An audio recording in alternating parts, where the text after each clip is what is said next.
Welcome to California Edition. I'm Brad Pomerance. We are joined by Tom Torlakson. He is the Superintendent of Public Instruction for the great state of California. And it must be a great time to be an educator. Finally, after several long years of deficits, it looks like the California budget is in surplus. How is that benefiting public schools? Well, thank goodness the legislature and the governor have set education as the top priority. So after, as you said, 5 horrible years of devastating cuts, there's a chance to rebuild. We have half the number of districts in financial jeopardy that we had a year ago. That's remarkable. So that is major progress. We're not out of the woods altogether, and one district in trouble is too many, but we're working forward. It's adding and building programs that will meet the needs of our students. Now, I know, and you should have a bias towards public education, so I know that, and it's all good. That being said, the governor does seem singularly focused on using almost the entire surplus for K-12.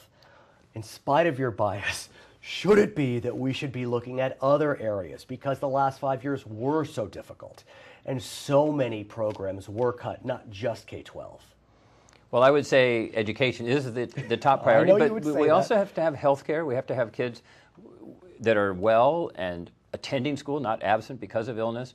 So we need to look at we need to look at the whole child, reach and teach the whole child. The Prop 98 formula, which the voters of California put into effect through a statewide proposition, does drive most of this budget decision towards education. And I think it's appropriate to do that, and there's a balance of some of the other programs, and they'll be restored, I hope, as the economy recovers. What's also interesting is with the May revise, there was more money than the governor expected, although the chief legislative analyst says there's even more money, but we'll put that aside for a moment. He is dedicating almost $2 billion for what we know as Common Core standard implementation. Sir, could you describe for our viewers what that is and why it's important that money be so dedicated? Well, this is transformational. What's going on in terms of teachers relearning the kind of method of teaching that will have our students be real thinkers, analytical thinkers, problem solvers, good communicators.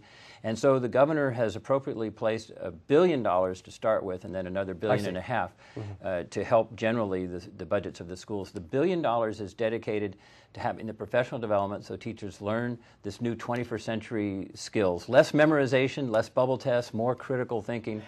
And that's really important. Understand it's also an expansion of areas that are considered core, including foreign language, is it economics, arts, physical ed? Talk to me. The two major areas that have been focused on so far are mathematics and English language arts. Right. But the idea is not to just study math by itself and the language of writing and reading and communicating by itself, but to weave it in with other subjects. So, I see. And to be more relevant to real-world context. That's the thrust of the new Common Core standards. And so we'll have money for the professional development, but also for the equipment. We need computer equipment because that's a magical way for students to learn at an individual pace. And these are standards that were promulgated nationally? Yes, 45 governors and 45 chief school officers got together and hammered out these standards, recognizing that we're in a global and mobile society, and students are moving back and forth across state lines, and we want to have a common curriculum of high standards that's internationally competitive. And these go into force in 2 academic years? Spring 2015 is when the first assessment or testing will be done under the new methodology of teaching and the new emphasis. Are and so we ready? It I seems believe like tomorrow. I mean, that's only 2 years away. You're right, Brad. It's very quick coming at us, but I believe we'll be ready, and there's a transition period that's going to take a little time to get everything in place, but this $1 billion is just being welcomed across the state. When we come back, I want to talk more about how we fund education, okay? Great. We're speaking with Tom Torlakson, Superintendent of Public Instruction for California. For our viewers on HLN, thanks for joining us. For our other viewers, we'll be right back. So, sir, I want to talk more broadly about how we fund education, because there's no doubt that California is rich in diversity, and part of that diversity includes large immigrant populations whose children may not speak English as their primary language. And while as we speak today, we don't know exactly the contours of how funding will be provided to English as a second language programming or foster care children programming or economically disadvantaged programming, what do you think philosophically about the notion that those groups should receive bumps in terms of educational funding? I favor that. I believe the governor's on the right track. We have a system that's illogical, unfair, not transparent. He's transforming it with his proposal. And it is true that for California to succeed, we have to have our English learner students succeed. We have to have our children from poverty succeed so they will be productive members of society and be able to sustain themselves and their families. So when you think about English learners, it seems obvious, I mean, actually axiomatic, that you have to have more funding because you need teachers who speak second languages, be that as it may. When you're talking about kids in poverty, though, it's not as tangible.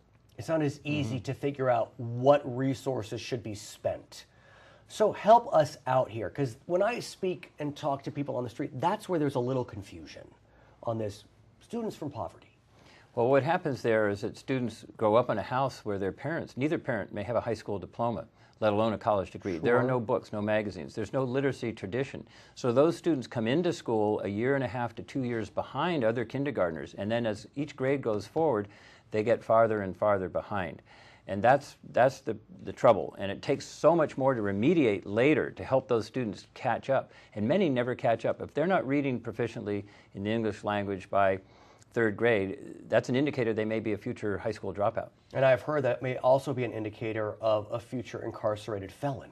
Absolutely. I mean, it's remarkable to me that actuarial tables will look at third grade proficiency, and that's how they'll determine how many prison beds they need in 20 years. Yeah, which is devastating on so many levels. Okay, so what the governor has proposed, and again, I want to speak philosophically because you know, as we speak, things could change in the next 5 minutes. He's looking to have more money provided per student that may fall into those categories. And I think there's some agreement on that. There's some frustration, though, on this notion of a concentration grant, where if there is a 50% threshold met with students in those categories, the district will get another chunk of money. That's causing some consternation because you could live on one side of the street and you're at 49%, on the other side of the street you're at 51%, and you lose. You're right that that's a serious debate right now. I think some compromise will be worked out between the legislature and the governor over that, and in the end we need money for all of our students. California, we're 49th in the nation in per pupil spending, so we dropped from where we were 20 years ago at the top end of investing in our students to near the very bottom. So all boats need to rise too. So with these surpluses, do we anticipate that we could get into the 30s at least, or is it we're so far behind that it's going to take years to catch up? It's going to take years to catch up. Really? We'll move to the mid-40s and hopefully to the low 40s. It's going to take a while longer, but we need to set a goal and go after it in a bipartisan way. And as a result of your position, you're also a trustee for CSU and UC, correct? Correct. So is your sense that those systems are also being funded at a better level than they had been funded vis-a-vis K-12, which is getting so much attention? Both ends of the spectrum need to be attended to because they both suffered about a 25% loss of their revenues. So the governor has restored funding to higher education for the UC system and the Cal State University system to start to grow them back whole. It may take 3, 4, 5 years to bring them back to where they were before. And likewise with the K-12 system, these investments in this heavy concentration of investing in K-12 is going to go a long way to moving us back to where we were a few years ago. What about 13 and 14, which is community college? You know, just looking from the outside, It feels as if maybe that system's getting short shrift. They're needing more, of course, and students who aren't eligible or there's no room at UC anymore, they're going to the community college, and people are coming back to retrain to get new vocational skills. They're coming back to the community colleges. They are part of Prop 98, so they're getting some of the largesse of this concentration. Are they part of Prop 30? I don't think so.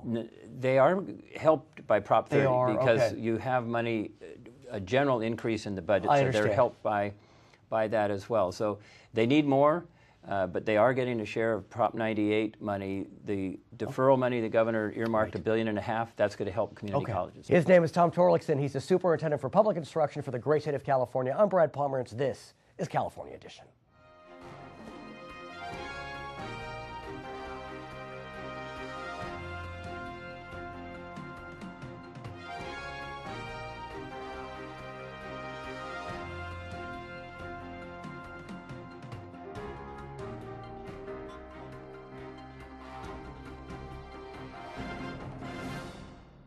You're watching Charter California Edition. I'm Brad Pomerance. Our guest is Dr. Julian Crocker. He is the elected superintendent for San Luis Obispo County. Sir, I thank you for joining us. Thanks, sir. And I want to speak with you about a subject that continues to percolate in the general conversation, but causing some confusion amongst the public, and that's what's known as Common Core standards.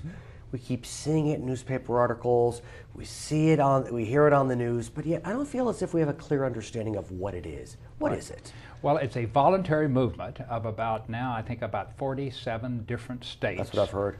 Yeah, and essentially the governors of those 47 states, including California, agreed that it was in everyone's best interest if we had a common set of standards, academic standards for students. First off, in English language arts and in mathematics. So the idea, do we not have that now? Not nationwide. Really? No.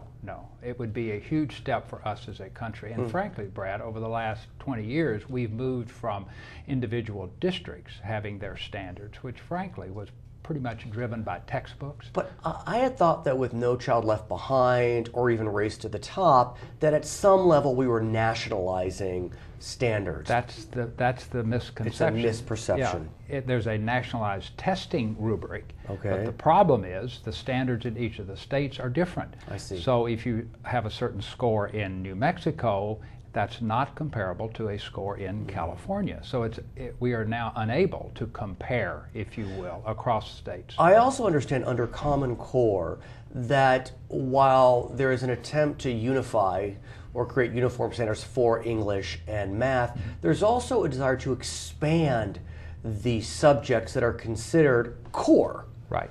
To include foreign language. Well, certainly science and history, social studies. That's the big weakness right now, and even our state testing system, but particularly on a national system, is that a subject as important as science is really not part of the required testing. And when we look at our neighbors in terms of Western nations, we see we really are being all but embarrassed by the comparisons of test scores in the sciences. And so the first step is to have a common set of expectations for students, I believe, in math and science, particularly in the STEMs area that we say, so we can move as a nation. And that's the rationale, Brad, for having a common core, is this is a national issue. It's no longer just a local issue. Now, as you know, the state's fiscal situation is improving, which is quite a blessing, no doubt.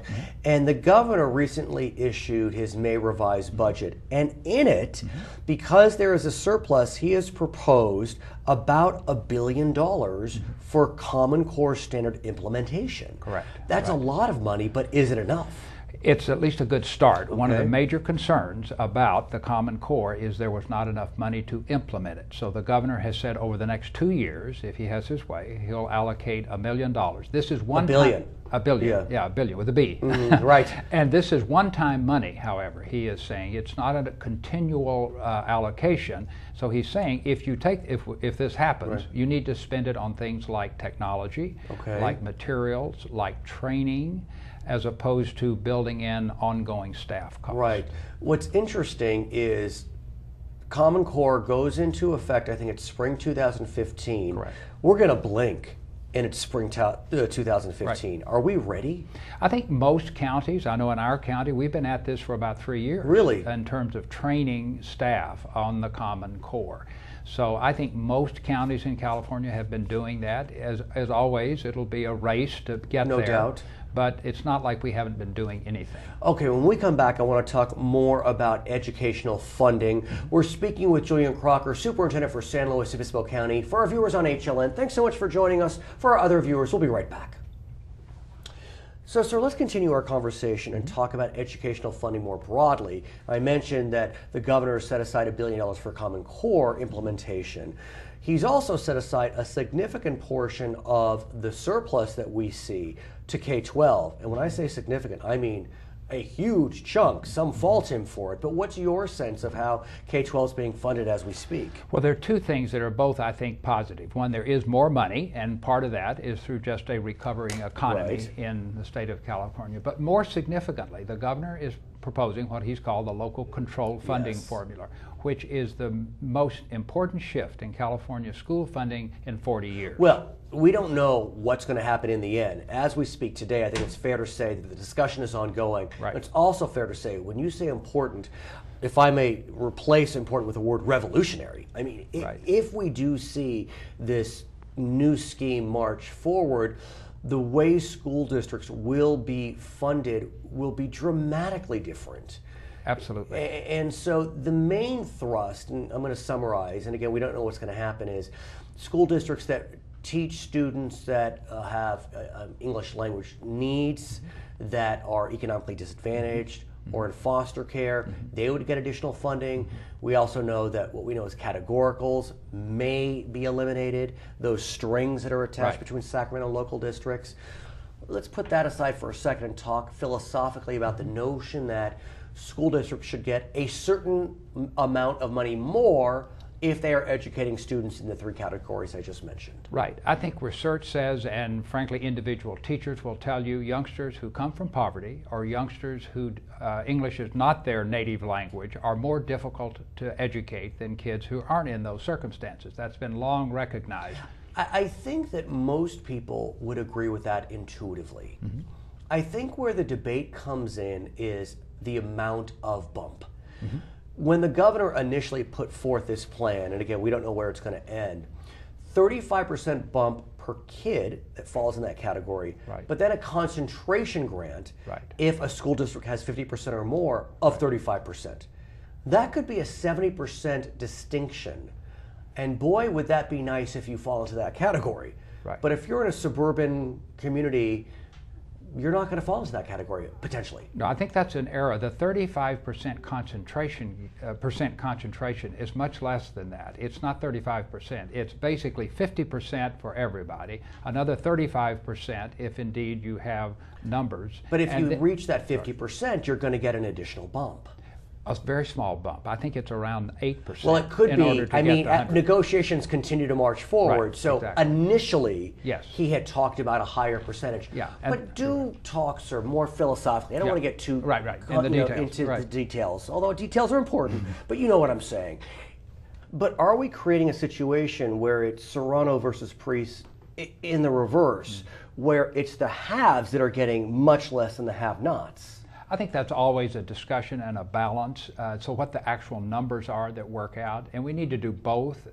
There's no right answer. We certainly need to fund the base at a certain high level, but I do think there's a recognition from everyone that students in certain categories, those in poverty or those who are English language learners, do require additional resources. But what's remarkable to me is the speed with which this discussion percolated. I mean, just out of nowhere, we started talking about a revolution in education funding. Well, last year, he floated the idea of a weighted student formula. It didn't quite get as far as it is now, but that's basically the basis of this particular proposal that he's making. And so there is some discussion about when should we implement it. There are some people that say, let's wait a year, we agree for it, but let's wait a year. Other people say, no, ready to go now, which is what he will press for. So, sir, are you surprised at how quickly this really did take shape and how it's become essentially a fait accompli that something is going to change? We're really going to see significant movement in education funding? Well, I think he signaled in the State of the Union address, State of the State address back in January, that education was his top priority. And as you know, he went to bat for Prop 30 back in November. So I think the issue of public education funding in California is one of the top priority for Governor Brown. So and it's interesting, polls indicate that there is support for some type of change along the lines of what the governor seeks. Right, exactly. So, and he's in the majority party right now. That helps. That helps a lot. His name is Julian Crocker. He is a superintendent for San Luis Obispo County. When we come back, we're going to speak with Chris Ungar, a trustee on the San Luis Coastal Unified School District. I'm Brad Pomerance. This is California Edition.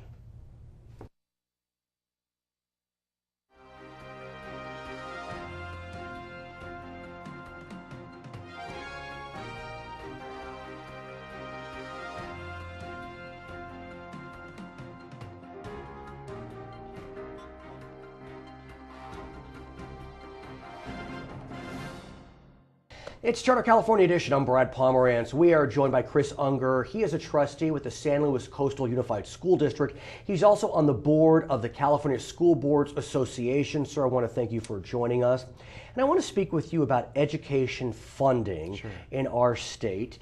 If we were speaking 1 year ago today, we would be crying a river, literally, because the funding situation was so dire for K-12.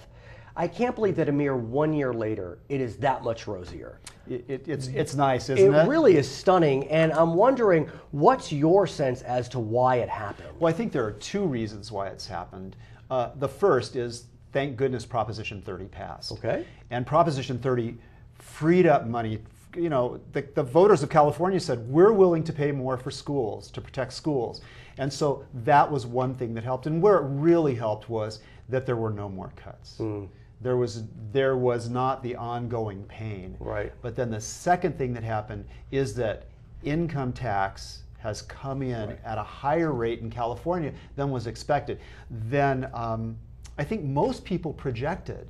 Well, it's interesting you say that because, as I'm sure you know, the governor has projected a surplus of X. Right. The CLA, Chief Legislative Analyst, says it's more than X. Yeah. Which is so interesting because usually the governor is the one accused of over-projecting. Exactly. And the legislative analyst, he carries a lot of weight. He's nonpartisan. Right.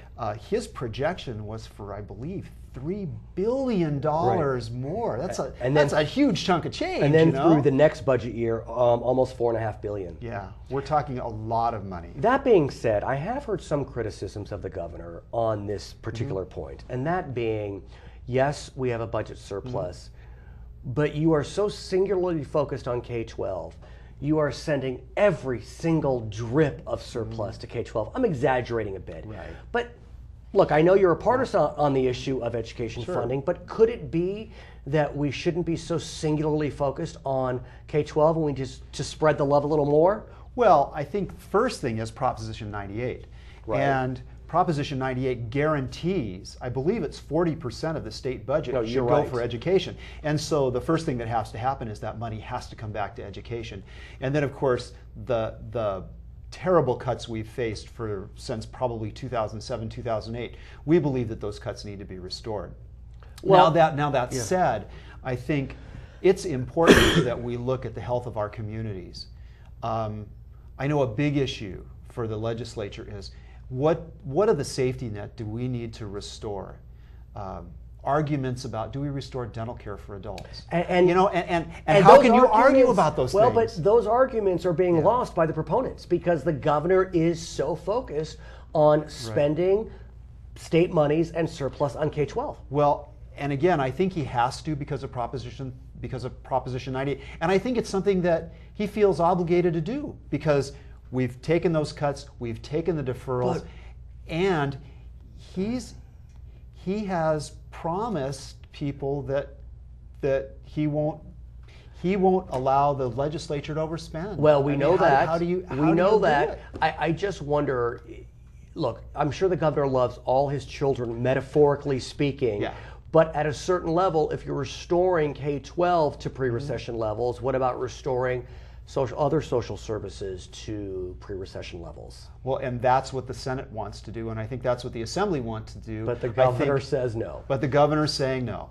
And the other piece of it is the governor, and I think the legislature agrees with this. I know John Perez has talked about this. He's the speaker. He's the speaker of the state assembly.